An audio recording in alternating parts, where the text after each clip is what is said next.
Some dogs chase what humans can see, but Ranger stopped for what no one was supposed to hear. The old bridge outside Millhaven had been quiet for 20 years. Quiet in the way abandoned things become quiet when people decide it is safer to forget them. Near the creek. Its gray boards sag over a narrow creek swollen by 2 days of rain, and the rusted warning sign at the entrance leans sideways in the weeds, half hidden by fog and blackberry thorns. Lily? At 2:31 in the morning, Lily. Deputy Caleb Walker stood at the edge of that bridge with a flashlight in one hand and a red child's scarf in the other, watching his police dog do something he had never done before. Ranger would not move. If you can hear me, the German stay still. shepherd stood broad and still beneath the pale wash of the cruiser headlights, sable coat damp with mist, ears raised, amber eyes fixed on the black space beneath the bridge. Lily! Caleb gave the command again, low and steady, She's here. the same command that had carried Lily. Ranger Hold across on. parking lots, through storm drains, scared. behind barns, over fences, Thank God. Oh, and into thank the God. kind of darkness most men tried not to name. Ranger did not obey.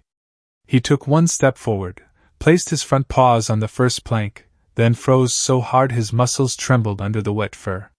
His nose lifted. His ears tilted downward, not toward the woods, not toward the road, but toward the hollow belly of the bridge.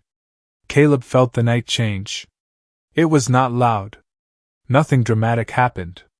No scream came from the trees. No branch snapped.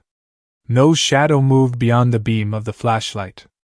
Just rainwater ticking from leaves, the slow push of the creek below, and Ranger's breath coming shallow through his nose. Behind them, Sheriff Owen Briggs called out that they were losing time. A search team was spreading through the South Trail. Volunteers were checking barns along County Road 8. An 8-year-old girl named Lily Harper had been missing since sunset, and every hour in the cold mattered. Caleb knew that. He knew it in his bones. He knew it in the way Lily's mother had gripped his sleeve outside the church and asked him not to come back without her little girl. But he also knew Ranger. This dog had never stopped without a reason. Caleb stepped closer, boots sinking into the mud at the bridge entrance. He could smell wet cedar, creek stone, and the sour breath of old wood beginning to rot. Ranger turned his head just enough to look at him, and in that look there was no fear, no confusion, only a strange and terrible certainty. Then the dog lowered himself across the first plank, blocking Caleb's path with his own body, and pressed one ear flat against the bridge. Caleb stopped breathing. Beneath the water, beneath the fog, beneath the groan of timber settling in the cold, Ranger had heard something. Something small. Something alive. Caleb Walker had learned long ago that a quiet dog was more frightening than a barking one. A bark could mean anger, warning, excitement, even habit. Silence meant Ranger was working somewhere deeper than command. It meant the German shepherd had found a thread so thin that one long breath could break it. Caleb looked from the dog to the dark boards and felt the old ache move through his chest, the one that came whenever water ran hard underwood. He had spent 8 years in the United States Marine Corps before coming home to Millhaven County, Kentucky, a place of white church steeples, soybean fields, gravel roads, and porches where people still waved even when they had bad news folded in their hands. He was 36 now, broad-shouldered and pale-skinned, with close-cut brown hair, light gray eyes, and a face that held patience the way stone holds rain. Most folks in town called him Steady. They did not know that steady was something he practiced, not something he was born with. The call had come at 2:17 that morning, while he was parked outside the diner on Route 6, drinking coffee gone cold in a paper cup. Dispatch said Lily Harper, 8 years old, had not come home after evening choir practice at Grace Chapel. Her mother, Grace, thought Lily had walked with a neighbor family. The neighbor family thought she had been picked up by her aunt, and by the time everyone understood the mistake, the rain had already started. Caleb drove to the church with Ranger in the back of the cruiser, the red and blue lights washing over puddles like restless ghosts. Grace Harper stood under the awning in a cardigan too thin for the weather, one hand pressed to her mouth, the other holding Lily's red scarf as if it were the last warm thing left in the world. She was a nurse at Millhaven General, a woman used to keeping calm for other people, but that night her voice shook when she handed the scarf to Caleb. She said Lily knew the roads. She said Lily was careful. She said Lily loved to sing when she was scared. Caleb took the scarf without promising what he could not control. He only said, "We will look everywhere." Ranger had smelled the scarf once, then lowered his nose and moved with a certainty that made the volunteers step aside. They followed him past the churchyard, across a wet baseball field, through a line of dripping pines, and down toward the old county trail nobody used anymore. Every few minutes, Caleb saw Lily in the beam of his flashlight without seeing her at all. A small sneaker print softened by mud. A bent fern. A pale ribbon caught on a branch. Each sign pulled him forward, and each sign pulled something younger inside him backward, to a summer afternoon when he was 10 and his little brother Jonah ran ahead near a creek after a storm. Caleb had heard water that day too. Too much water. Too loud. By the time the adults came, the woods had swallowed every answer. Since then, Caleb had trusted dogs more than memories, because dogs did not lie to comfort the living. Ranger led him through the trees until the fog opened, and there stood the bridge, old, wet, and waiting. The bridge waited at the bottom of the trail like something the county had meant to bury but never found time to mourn. Vines crawled over its railings. Moss darkened the seams between the boards. Below it, Mercy Creek moved fast from the rain, not wide, maybe 12 feet across, but deep enough in places to sound older than it was. Caleb lifted his flashlight and swept the beam over the planks. There were no clear footprints. No torn fabric. No school bag lying in plain sight. Only wet wood, fog, and Ranger standing at the edge as if the air itself had turned solid. Caleb loosened the leash a few inches. "Find her," he whispered. Ranger did not lower his nose to the ground. That was the first thing that felt wrong. All night, he had worked close to the earth, reading mud, grass, leaves, and stone with the patient discipline of a trained police dog. But here, at the bridge, his head rose. His nostrils trembled. He tasted the air in short, careful breaths, then turned slowly toward the left side of the railing where the boards bent slightly over the creek. Caleb followed his gaze and saw only darkness layered beneath darkness. Ranger stepped sideways, not forward, claws clicking once against the first plank before he pulled back again. His ears shifted, one angled toward Caleb, the other folding down toward the water. He was listening beneath the noise. Caleb had seen that look once before, during a missing persons search in the hills west of town, when Ranger found an elderly man alive in a drainage ditch after every flashlight had passed him by. The dog had ignored the road then too. He had lifted his head to the wind and trusted what came from the space between sounds. Caleb crouched beside him now, placing one hand lightly on the shepherd's damp shoulder. Under his palm, Ranger was not shaking from fear. He was holding himself still with everything he had. The difference mattered. Sheriff Briggs came down the trail behind them, breathing hard, rain beating on the brim of his hat. He was in his late 50s, thick around the middle, with a voice worn smooth from years of telling frightened people to stay calm. He looked at the bridge, then at Ranger. "That thing has been closed since before Lily was born," he said. "We should take the creek road and circle back." Caleb kept his eyes on the dog. "Give him a second." "We do not have seconds." Caleb heard the truth in that, and it hurt because it was the same truth every search carried. Cold did not wait. Water did not wait. A child lost in the dark did not get stronger because grown men needed certainty. Ranger moved again before Caleb could answer. He crossed to the muddy shoulder beside the railing, nose high, then low, then high again, confused by a scent that did not belong on the trail. He sniffed the wet post, the rusted cable, the blackberry. Thorns wrapped around the side. Then he stopped at a narrow gap where the railing had bowed outward. His body locked. Slowly, carefully, he raised one paw and touched the mud beneath it. Caleb brought the flashlight down. Half hidden under the leaves was a small scrape in the bank, fresh enough that water still pooled inside it. Beside it, caught on a thorn, was a single red thread. Caleb pinched the red thread between two gloved fingers and felt the world narrow to that tiny piece of cloth. It matched the scarf in his pocket. Not proof, not yet, but enough to make the cold settle differently in his lungs. Ranger leaned forward, sniffed the thread, then turned his head toward the hollow beneath the bridge with such careful focus that Caleb could almost believe the dog was reading a message written in the dark. Sheriff Briggs stepped closer and aimed his flashlight at the scrape on the bank. "Could be from a rabbit," he said, though his voice had lost some of its certainty. "Could be from anyone." Caleb looked at the muddy slope below the broken rail. The drop was not far, maybe 8 or 9 feet to the lower support beams before the creek. For an adult, it might have been a hard fall and a wet climb back up. For a small child in rain, panic, and darkness, it could have become a trap made of wood, water, and bad luck.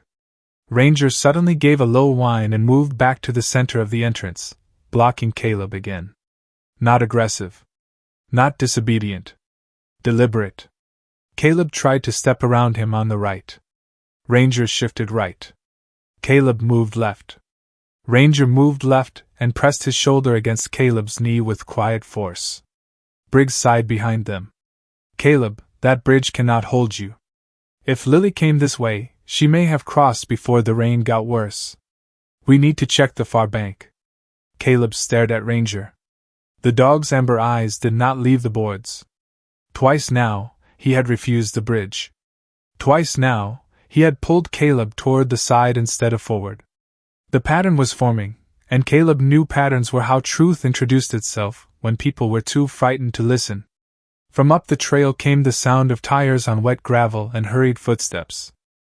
Grace Harper appeared between two volunteers, a raincoat thrown over her shoulders, her face pale beneath the porch light glow of a lantern someone carried behind her. She should not have been out there, but no one had been able to keep her away. Caleb saw the scarf in his own hand and quietly tucked the red thread into an evident sleeve before she could notice. Her eyes went straight to him. "Did you find something?" Caleb did not answer too quickly. "We found a possible sign near the bridge." Her breath caught. Ranger turned at the sound of her voice, then looked back down through the boards, and his body lowered again as if an invisible hand had pressed him toward the earth. Grace whispered Lily's name. The word drifted into the fog and came back empty. One of the volunteers, a young man from the fire department, moved toward the first plank with a coil of rope over his shoulder. Ranger rose so fast the leash snapped tight. He did not bark. He placed himself across the man's path and stared up at him with a warning so clear even the volunteer stopped. "Easy, boy," Caleb said, though he was not calming the dog anymore. He was calming the people. Briggs frowned. "Is he picking up instability?" "Maybe," Caleb said. "Or maybe he is picking up her."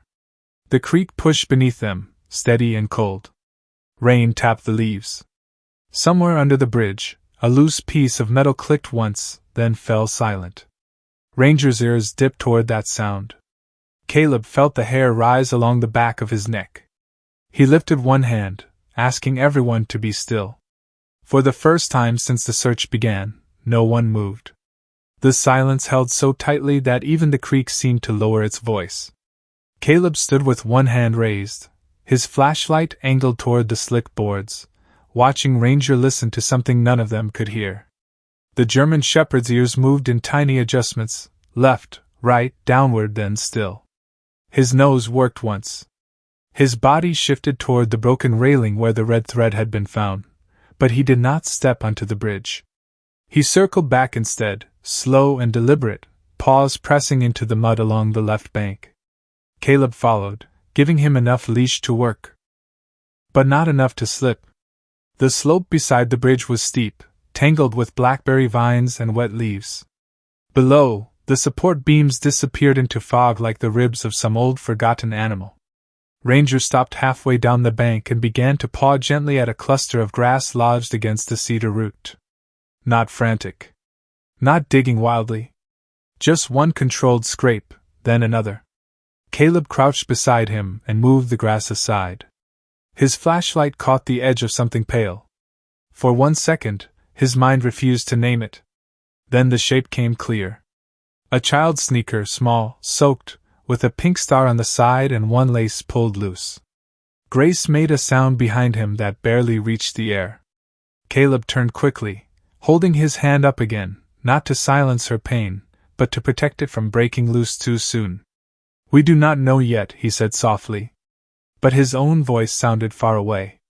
The sneaker had not been lying on the trail. It had not been on the bridge. It was wedged under the bank, caught where water and mud had pushed debris against the root. Ranger sniffed it once, then looked not across the creek but under the bridge, toward a narrow space between two old beams. Caleb felt the pattern complete itself in his chest. The scarf thread above. The shoe below. The dog refusing the center. Lily had not crossed the bridge. She had gone off the side. Briggs came down beside him, slower now, his earlier impatience gone. The old sheriff swept his flashlight under the structure, and for a moment the beam showed only dripping vines, rusted bolts, and the silver flicker of moving water. Then Ranger gave a low sound from deep in his throat. It was not a bark. It was almost a plea. He lowered his body until his chest touched the mud and stretched his neck toward the darkness beneath the bridge.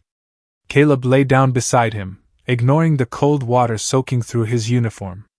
He pressed his cheek close to the earth and aimed the light through the gap. Nothing. Then the beam shifted, and he saw a torn yellow raincoat caught on a beam about 6 feet below the deck, half hidden behind hanging roots. His pulse slowed into something heavy and careful. "Lily," he called, keeping his voice calm. "This is Deputy Walker. If you can hear me, stay still." No answer came. Only water. Only fog. Only Ranger, trembling now with the effort of knowing. Caleb did not call again right away. He knew that fear could make a child spend the last of her strength trying to answer, and he would not ask Lily for more than she had. He kept his cheek near the mud, one hand braced against the cedar root, flashlight beam trembling over the yellow raincoat beneath the bridge. Ranger lay beside him, nose pointed into the gap, ears low, breathing in short measured pulls as if every breath was part of the search. Behind them, no one spoke. Grace stood frozen near the trail with both hands pressed to her chest. Sheriff Briggs held back the volunteers with one arm, his face pale beneath the brim of his hat. The creek moved under the beams, dark and swollen, brushing against stones with a sound like whispered warning. Caleb slowly lowered the flashlight angle. The raincoat shifted in the beam, not from wind, but from something beneath it. His heart struck once, hard. "Lily," he said softly, "this is Caleb Walker from the sheriff's office. Your mom is here." Ranger made a small sound then, a low rolling whine that passed through the boards and into the hollow space below. For 3 seconds, nothing answered. Then, from under the bridge, so thin it barely rose above the water, came a child's voice. "Mom?" Grace covered her mouth, and the sound that escaped her was not a scream.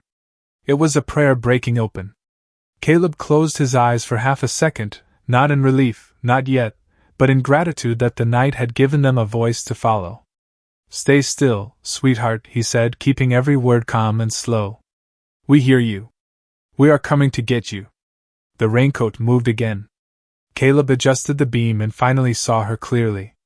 Lily Harper was wedged on a narrow crossbeam below the left side of the bridge, small body curled against the cold, one arm tucked close, her school backpack caught on a rusted bolt behind her. The backpack had held her there, keeping her from slipping into the creek, but it had also trapped her in a place no one on the trail could see. Her hair was wet against her cheeks. One shoe was missing. Her eyes blinked against the light, dazed but open. Grace whispered her name again, but Briggs gently held her back. Caleb turned to the sheriff. "We need rope, a rescue harness, and a ladder from Engine 3. No one steps on the bridge deck unless I say so." Briggs nodded once and began giving quiet orders. The volunteers moved with sudden purpose, careful now, humbled by how close they had come to walking past the truth. Ranger did not move from the mud. He kept his eyes on Lily, steady as a lantern. When the little girl heard him whine, she turned her face toward the sound and whispered, "Doggy." Caleb felt something in his chest loosen and ache at the same time. "Yes," he said. "That is Ranger. He found you." The rescue ladder arrived on the back of Engine 3 with its lights turning the fog red and white, but no siren broke the night. Everyone understood now that sound mattered. The smallest voice under the bridge had become the center of the world, and every grown person there moved as if carrying a glass bowl filled with flame. Caleb clipped a safety line around his waist while a firefighter named Mason Reed checked the harness twice, then a third time without being asked. The old bridge could not be trusted from above, so they worked from the left bank, anchoring the rope to the trunk of a sycamore tree and lowering the ladder at an angle beneath the broken rail. The creek was only a few feet below Lily, but it sounded much farther in the dark, rushing over stones, tapping against old pilings, reminding everyone that time was still moving. Caleb looked at Grace before he went down. She stood wrapped in someone's turnout coat, eyes fixed on the yellow raincoat beneath the bridge. He wanted to tell her it would be all right, but he had learned that hope should be handled carefully when a child was waiting in the cold. So he only nodded. Then he turned to Ranger. "Stay," he said. Ranger did not look away from the gap. Caleb eased himself down the muddy bank, one hand on the rope, one boot feeling for purchase among roots and wet stones. The ladder shifted beneath his weight but held. Mason called out measurements. In a low voice. 4 feet. 3. Easy now. Caleb descended until he was level with the crossbeam where Lily lay curled. Up close, she looked smaller than 8 years old, swallowed by the raincoat, her cheeks pale from the cold, her fingers clenched around the strap of the backpack that had trapped and saved her. Caleb kept his voice gentle. "Hey, Lily. I am right here." Her eyes moved toward him, slow but aware. "Is my mom mad?" she whispered. Caleb felt the question pass through him like something holy and heartbreaking. "No, sweetheart. Your mom is very happy to hear your voice." Lily blinked, and a tear mixed with rain on her cheek. "I tried to climb," she said. Then Ranger gave one soft whine from above. Lily turned toward it, and her breathing steadied just a little. Caleb reached carefully for the backpack strap, testing where it had caught on the bolt. He did not pull hard. He did not rush. He used his pocket knife only to cut the fabric strap, slow and controlled, while Mason held the rope steady from above. The moment the strap loosened, Lily shifted toward him, frightened by the sudden freedom. Caleb caught her gently against his chest and wrapped one arm around her shoulders. "I have you," he said. "You are not falling." Above them, Ranger rose to his feet, leash tight, ears forward. Caleb could hear his paws against the mud as if the dog were counting each breath. Mason lowered a child rescue sling. Caleb guided it around Lily, securing it beneath her arms, then checked it with fingers made clumsy by cold. "Ready," he called. Slowly, inch by inch, the firefighters began to lift. Lily rose from the beam, eyes locked on the shape of Ranger above her, and for the first time all night, the old bridge gave up what it had been holding. Lily reached the bank in the arms of Mason Reed, wrapped immediately in a silver emergency blanket that flashed under the fire engine lights like a small piece of moon. Grace ran to her but stopped herself just before the medics could check Lily over, hands trembling in the air, waiting for permission because love, in that moment, was trying very hard not to get in the way. When the medic nodded, Grace folded around her daughter with a sound so soft it seemed to belong to both of them. Lily pressed her face into her mother's coat, and for a while the only words anyone heard were the simple ones, the old ones, the ones that never need to be taught. "I am here. I am here. I am here." Caleb was pulled up last, mud on his uniform, creek water dripping from his sleeves, his hands numb from the cold. He climbed over the bank slowly and looked first at Lily, then at Ranger.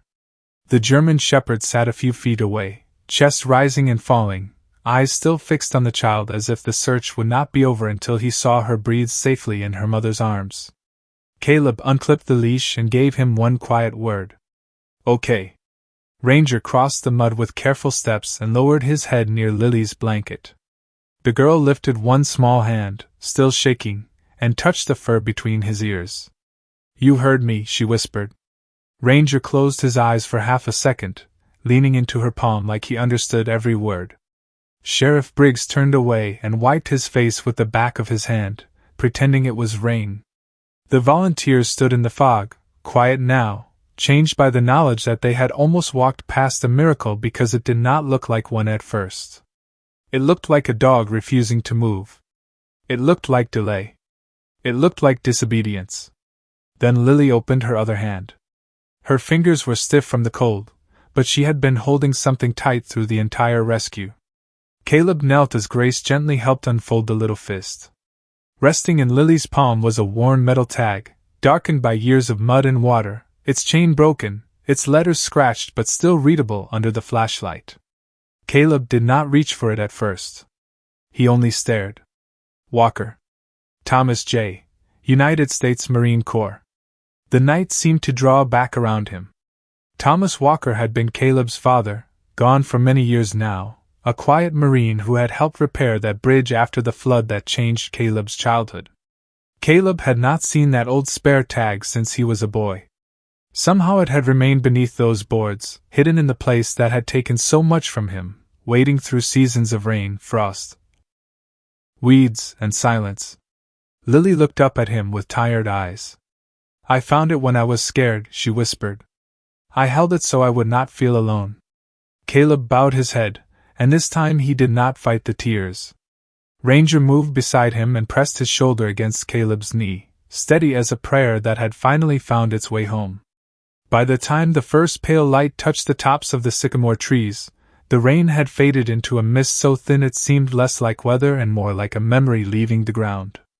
Lily Harper was already inside the ambulance with a warm blanket around her shoulders, her mother seated beside her, one arm around the child and the other hand resting on the open Bible a volunteer chaplain had brought from his truck.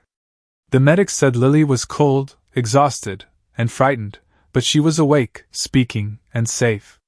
That word moved through the search team quietly, from firefighter to deputy, from volunteer to volunteer, until it seemed to settle over the whole creek bed. Safe. Nobody cheered. It did not feel like a moment for noise. It felt like the kind of mercy people stand inside without knowing where to put their hands. Caleb Walker stood near the ambulance doors with mud drying on his uniform and his father's old tag pressed flat in his palm.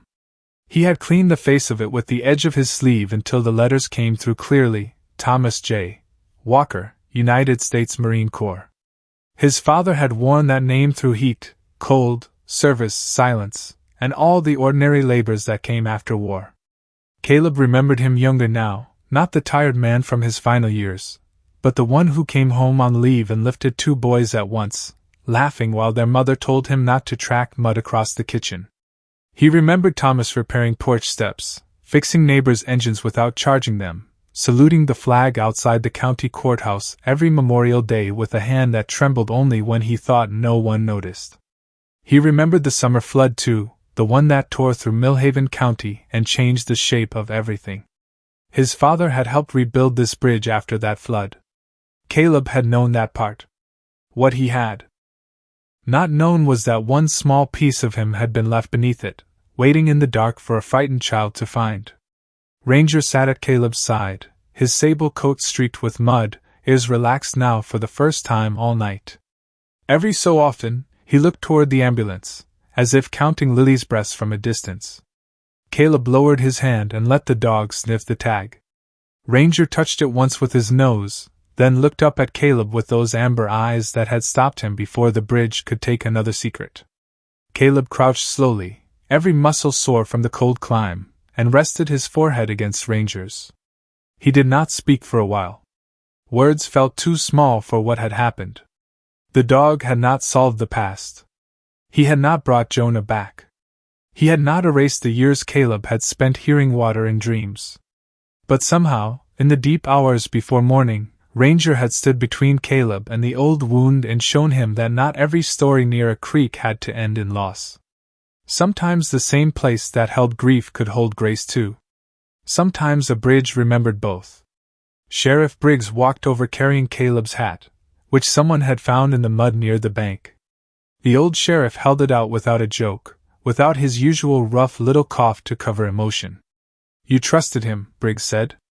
Caleb took the hat and looked at Ranger. "He earned that a long time ago." Briggs nodded toward the bridge.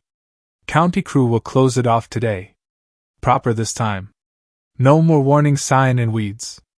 Caleb looked at the sagging boards, the broken rail, the dark space underneath now brightening in the morning.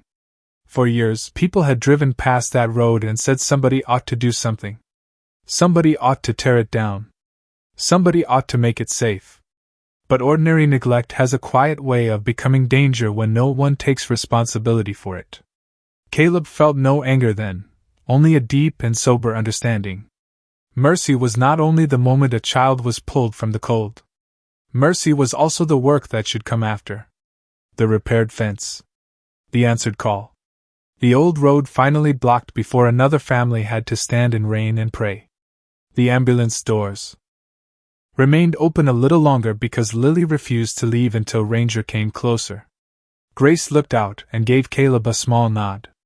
He walked the dog over to the back step, where Lily sat wrapped in silver and wool, her damp hair tucked beneath a knit cap someone had placed on her head. She looked impossibly young in the morning light. Ranger approached slowly, not as a police dog now, not as a trained partner, but as something gentler, something sent. Lily reached for him with both hands. He lowered his head into her lap, and she rested her cheek against the top of his skull. I sang, she whispered, when I got scared. I sang the church song. Caleb felt Grace's hand tighten around her daughter's shoulder. Lily looked up at him. I thought nobody could hear me. Caleb swallowed, his voice rough but steady. He heard you. Lily stroked Ranger's fur. Maybe God gave him better ears. No one corrected her. No one needed to. Grace closed her eyes, and tears slipped down her face without hurry. Then she reached out and touched Caleb's hand, the one still holding the tag. Your father helped build that bridge, she said softly. My dad used to talk about him. Said Thomas Walker was the kind of man who showed up before anyone asked. Caleb looked down at the scratched metal in his palm. He tried to imagine his father kneeling on those beams years ago, hammer in hand, never knowing that his lost tag would one day become a small comfort to a child trapped below. Maybe that was how goodness worked. Not always in grand gestures. Not always in ways that could be seen from the road. Sometimes it slipped from a pocket, disappeared into mud, waded through winter and flood, and became a blessing when the right hand found it. Mason Reed shut the ambulance doors gently after Lily had given Ranger one last pat. As the vehicle rolled up the gravel road without sirens, Grace kept her face turned toward the rear window, one hand lifted in thanks. Ranger watched until the red lights disappeared behind the trees. Caleb stood beside him as the town began to wake beyond the woods, porch lights blinking on, coffee brewing, church bells preparing to call the faithful into another day they had almost taken for granted. The creek continued beneath the bridge, softer now, carrying leaves, rainwater, and the last shadows of the night. Caleb walked back to the entrance and placed one hand on the old warning sign. For the first time in years, he did not hear Jonah in the water. He heard Lily's whisper. He heard Ranger's low whine. He heard his father's name returning from the dark, not as a wound, but as a witness. Later, people in Millhaven would tell the story in different ways. Some would say the dog smelled the scarf. Some would say he heard the child. Some would say it was training, instinct, timing, luck. Caleb never argued. He only knew what he had seen. A German shepherd refusing to take one more step. A mother's prayer held in the fog. A little girl kept alive by a backpack, a song, and a metal tag from a man she had never met. At noon, when the rain clouds finally broke and sunlight spilled over the wet boards, Caleb returned alone with Ranger. He tied a strip of red cloth to the temporary barrier where the bridge began. It moved gently in the breeze, bright against the gray wood. Ranger sat beside him, calm and watchful. Caleb touched the tag once more, then slipped it into his shirt pocket, close to his heart. Some places are not healed by forgetting. They are healed when something living refuses to walk past the pain. That morning, an old bridge gave back a child. A loyal dog gave back a man's faith. And in the quiet between creek water and sunrise, Caleb Walker understood that mercy does not always arrive with thunder. Sometimes it comes on four paws, stops at the edge, and listens.